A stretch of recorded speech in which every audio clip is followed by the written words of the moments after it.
Ассаламу алейкум, урматтуу биздин Муз-ТV YouTube каналыбыздын катталуучулары, саламатсыздарбы? Бүгүн 4 декабрь 2019 жыл. Медет Саяпкердин коросундагы аттар жаңыланып, бүгүн 3 атты тартып көрөбүз. Ассаламу алейкум, таксир. Силериңиз жакшыбы? Ден соолук. Аллага шүгүр. Кандай жаңылыктарыңыз бар, таксир? Жаңылыктар ошо кечегиде чыгарып кеттим го мен. Аттар чыгарды, элек ошол 4 Казакстанда бир жигит алып койду. Казакстанга кетти, мурунку чыгарылыштагы аттары. Аттар кетти, анан дагы жаңыланып да табышыбыз ушул болду. Колубуздан келишинчечи. Азыр бүгүн 3 жашар бири пышты, 5 кашка чыгат. Анан экинчисинде дагы жаңасы чыгат. Анан 2 аси, 3 аси. Бул аттар каяктан келди, таксир? Каяктан алып келдиңиз? Ар жерден тердик мен, үйлөрүнөн. Үйлөрдөнбү? Ушу өзгөндүн территориясыбы же башка жакка чыктыңызбы? Башка жакта. Башка жакка чыктыңызбы? Өзгөн территориясынан бирөө чыкты, калгандар башка жактан келди. Алысы каяктан келди ама? Алысы мына Кызылкай тараптан келди. Кызылкай тараптан келди, мынакей туугандар, 4 декабрда Медет Таксырдын 3 атты бүгүн тартып көргөзөбүз. Адаттагыдай эле мына 1-номердеги бышты экен. Бышты болгондо 3 жаш болот туугандар. Ушуну Таксыр өзү мүнөздөмө берип айтып берсин, кандай ат, эмнеси бар, бою канча. Бул бышты. Неси? Биз барсак ошо минилбей турган экен атчы. Аны бул кайда үйрөттүк. Несі 3 жаш, несі боюнча бышты. Жашы боюнча 3 жаш. Фундамент несин көрдүк, несі жакшы чыкты. Көрдүк, бою азыр 1.65. 1.65 бар да. 1.65 бою. Боюнун бийиктиги. 1.65 экен. Несі Владимирский порода. Породасы, Владимирский менен мына. Аргындашында же, ошо Владимирский жеңил чыгып калды ушул. Өзү Владимирский мындай оор тяжело вес болот да. Бул аргылашылып калганда жеңилдери атканча ошондой болуп калгандыктан мына көрсөң мүчөсүн деле. Бул каяктан, Россиядан келген бекен, а? Владимирский деген Россия болуп, ошо келген экен, ошо жерден алдык. Аягы жеңил, дагы ат суу элек. Дагы суу элек, ат туруп калган экен. Ат келип. Канча күндө ушундай үйрөтүп неме болуп калды? Бизге грубо 1 жума болгон жок да. 1 жума болду элек, а? Болду элек да. Эми аттын фундаменти жакшы болгон болсо, тез үйрөткөнгө мүмкүнчүлүктөр бар. Болот да. Себеби аны өзүм да жөндөм керек. Аттын баштары да элпек жакшы чыкты. Мына да мүчөсүнгө да бул дагы чоң. Жоон жолпу мындай ат экен, а? Буту колу таза. Таза бул, эч булакты көрө элек. Азыр бул суу кечтиби, а? Мындай терби же? Жок, суу кечти. Суу кечти, а? Суу кечти, чабар алдында семиз аттычы. Суу кечкенде кандай пайдасы бар? Аттын суусуна несине жардам болот да. Тезирээк сууйт, а? Өзү негизи мисалы үйдө турганда да атты мингенде, бастырганда эмне кылып, оттон кийин атты сугалтып бастырса жакшы болот да. Оттон кийин сразу сугарыш керек. Сугарганда бастырсак ат жеңилдеп, не болот да, семиз аттар. Мына аттар тартканча канча-мынча суроолордон берип өтөм. Улактан келген атты-чы, таксыр. Канча немеде сугарыш керек? Же болбосо канчада от бериш керек? Негизи улактан келген атты 1-2 сааттай асыш керек. Аттын терин такай кургатып туруп, от берип, мүмкүн ошол күнү мүмкүнчүлүк болсо суу бербей эле коюш керек аткачы. Вообще бербеш керек. Бербеш керек. Эртеси күнү дагы жемин берип, атты асып коюш керек да. Эртеси күнү эртең менен тойгозуп туруп, анан суусун берип, дагы асып коюш керек. Ат суусап ушунда бузулбайбы? Жок, ат бузулбайт. Наоборот, ат суу ичпеш керек да, бузулбайт да. Таксыр, эми ушул 3 жаштагы быштын баасын канча деп койдуңуз? Бунун быштысын, буну 160 миң койдук. Эми кеми бар? Аны сүшөбүз. Жакшы кылып кемитип бересиз, а? Мына кара, жеңил ташташын деле. Токтошу дагы жакшы экен, Эми буда фундамент бар да. Азыр ушул 165 болсо дагы канчага чейин өсүшү мүмкүн? Боюбу? Бою. 165 болгонубузда 5 см чоңоп бергенде 170 чоң жылкы болот. 170 чоң жылкы. Бул дагы суушунда дагы сулуулугунан чыгат да буларчы.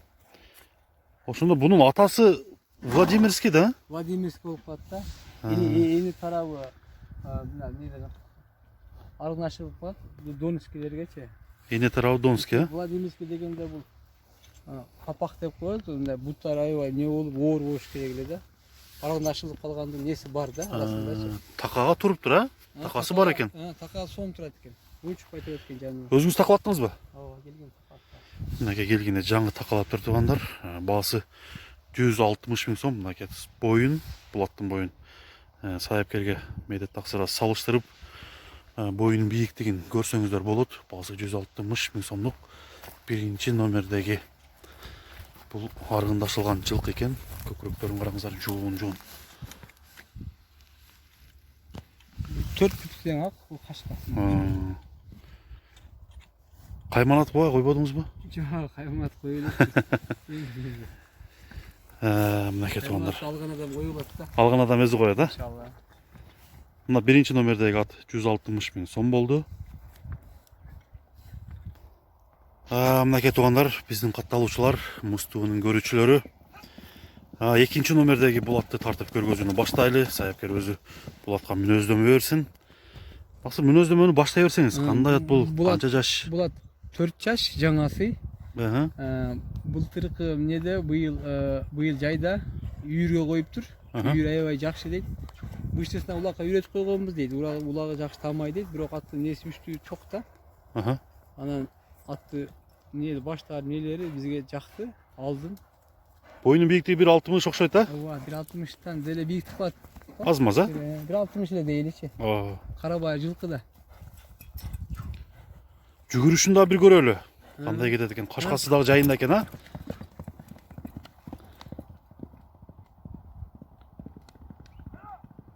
Кети жакшы экен таксыр, а? Мына кеткен аябай гүлүнөт экен да. Гүйлөнүп, мына токтошу дагы оозу жумшак эле окшойт. Оозу жумшак, оозу. Мына келаткандагысын дагы сиздерге бир тарталы. Кандай келип атат өзүңүздөр дагы баамдап, баа бериңиздер. Мына кетип. Бул атка канча деп баа койдуңуз таксыр? Буга 150 000 койдук. 150 000 сом, а? 150 000 сом кеми бар. Ошондо доллар менен айтканда бир 2000 доллардан 2200 доллар. 2200 доллар болуп калат экен, а? 2200 2150 доллар болуп калат экен. Азыр бул атты жакшылык кылып, буттарынан бери тартып көргөзөйүн. Бул ат сууганбы? Жок, ат туруп калган, суу гайыр бөлүк да катчы. Сууганда бул ат ошо несин ашат. Бул ат аз-маз суу эле экен, ошондуктан. Карай, ынтылышы жакшы болуп атат. Ынтылышы, токтошу дагы айып жок экен, токтогонда дагычы. Жакшы. Ат үйрөнгөн ат да. Аты жакшы. Ошондо кепилдик берсе болобу улагына? Улагы келип чалып көрүп кызыккандар чалып деле көрсүн. Чалып деле көрсүн, а? Албаса минип көрсүн, урдуруп көрсүн. Неси жакшы. Мына кетип. Сорун деле кара. Ачаяк неси, ачаяк кеңир болуп турбайбы? Ачаяк деп арт. Ачаяк деген мына куйруктун түгү да? Түгү бутунун неси туру, аты ушундай ачаяк болуп турган болсо, аттын карлуу болот да, белди болот атчы. Не кирип чыгышына. Күчтүү дагы, күчтүү. Күчтүү болот. Канча жылкыга коюлуптур баа? Немеге? Үйүргө. Үйүргө 1 жыл коюптур. 1 жыл ба? Жакшы карап берди үйүр дейт. Канча жылкыга койгон экен, а? Эми средний 11-12 коюлат да. 11-12. Эми 11-12 бул жаш неслиги 11-12 коюлат. Кайсы жактын жылкысы экен? Бул мына биздин өзгөн деле мына Куша өрөөнүндөн келген. Тасыр азыр эле Жалал-Абадтан келдим дедиңиз, жөн эле бардыңызбы? Жок, Жалал-Абадка деген нерсе менен өткөндө дават кыйдат бир таксыр мага чалды эле. Ушуна атым кырылдап, кыйналып ататчы. Баягы эмне боюнча, анан ошол боюнча эртең менен сурангандан ошого барып келдим. Мурдунда кермечек деп атпайбы, ошол кесип алып. Ошону кесип келдиңизби? Ошо кермечек кескенден кийин канча күндө жакшы болуп калышы мүмкүн ошол ат? Эми ал бул аттын дарти 3 жылдан бери жүргөн дарт да. 3 жылда болгон дартты 3 күндө сакайтпай албайсың да. Кыйын, такайчы. Эми секин болот. Мисалы 1-2 жумада жакшы результаттар башталат да. Кээ бир аттар сразу да башталат. Тез эле. Бул эт каптап бууп коет да, меничи тамырларынчы мына ичинен кеткенден бууп коет, ат кырылдайт, жем жеши дагы начар болуп, суу жеп, аппетити начарлайт. Начарлай баштайт да. Ошондо ол аттын диагнозу кандай эми? Эми диагнозу ошол негизи ата бабалар ошентип алып келген, ошол нерсе да. Биздин негизи көп адамдар ошол матты булса, бронхит или капельница ушул сыяктуу ала берет да. Андай болбойт, а? Негизи ат жылкы мал укол албаш керек өзү негизичи. Жылкы малчы.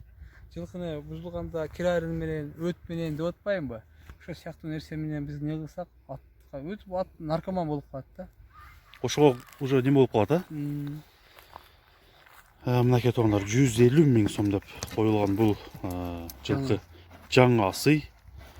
Андыктан медет сайыпкердин номерин мен экрандан алдына адаттагыдай эле коюп коем. Ошол боюнча чалып кайрылып экинчи номердеги бул кара ат десеңиздер өзү түшүнүп сизге баасын кемитип берет. Азыр бир басыгын көрүп коелу. Биздин сайыпкер катталуучулар өзүңүздөр баалайсыздар.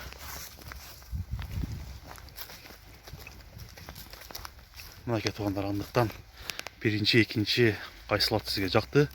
Комментарийден сын пикир калтырыңыздар. Азыр биз үчүнчү атты тартып көргөзүп баштайлы. Биз менен чогуу болуп туруңуздар. Мынакей достор, бул үчүнчү номердеги ат жанагы экинчиге окшош кетет экен, бирок андан аз маз чоңураак. Буну сайыпкер өзү мүнөздөмө берсин. Бул кандай ат таксыр? Бунун айырмасы берки аттан алдыңкы оң туягы ак да. Оң туягы, бирок экөө өтө окшош экен, Бирок жашы дагы бир. Жашы дагы бир. Экөө тең экен да. Жашы дагы бир. Бирок бул мүчөсү бул алдан бөлөкчөраак. Мындай тик кулак, мындай жакшы ат экен бул дагы.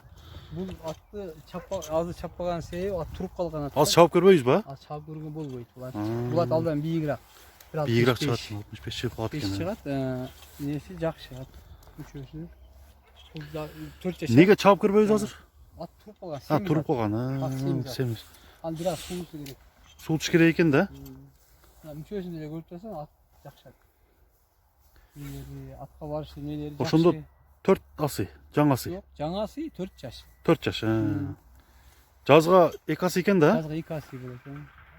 Мынакей туугандар, азыр бул атты сиздерге биз чабып көргөзбөйбүз. Просто мунун бастырып гана өзүңүздөр турган турпатын бааласаңыздар болот. Мойнун көтөрүп жүргөн соорусу бийик, мындай учкаяк жакшы ат деп айтып атат, бирок буну чабып көрбөйбүз туугандар. Азыр бул аттын баасы канча болду экен? Медет сайыпкердин өзүнөн сурайлы. Андыктан туугандар, бул аттын баасын билиш үчүн сайыпкердин өзүнө азыр суроону беребиз. Канча деп атат экен? Баасы канча болду экен бул кара кашка алдыңкы оң туягак 4 жаштагы жазга 2 асы болот экен. Таксыр баасын канча деп койдуңуз? Бунун баасын 180 миңге койдук. 180 миң сом, Ошондо 2,5 доллардан өтүп калат. Доллардан айтканда 2,5 миң доллардан аз-маз өтүп калат экен. Андыктан туугандар, Бунун мүчөсү дагы бөлөкчө да, карачы. Не мүчө деп коет буну? 4 мүчө да бул. 4 мүчө, 4 мүчө, карачы. Мүчөлөрдүн алдынын кеңдиги, алды өтө жоон экен, чоң экен. Мына карасаң, мен боюм менен да кара. Мен боюм менен да. Анда теңештир көрөлү, Чыгат да, бул алыстан мына кичине көрүнгөнү, бирок ууру бойда. Ууру бой атты атат. Мына боюнун бийиктигин таксырдын бою менен салыштырыңыздар туугандар. Буту колу дагы жоон экен, Мына улакка чабылып жүргөнмү мурун? Улакка чабып жүрүп аткан. Буттар тебеленип тура. Мынакей туугандар.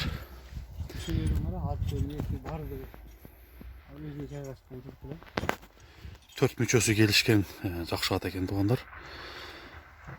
Мынакей азыр дагы бир сыйра үстүн көкүрөгүн сизерге дагы бир тартып көргөзүп, баасын айттык. Бүгүн 3 аттын кайсы бири сиздин көңүлүңүзгө толду, ошону ой пикириңизди калтырыңыздар. Суроо болсо бериңиздер. Сайыпкердин номерин мен экрандын алдына калтырып өтөм. Ошол боюнча кайрылып 3 аттын бирөөсүн тандап алсаңыздар болот.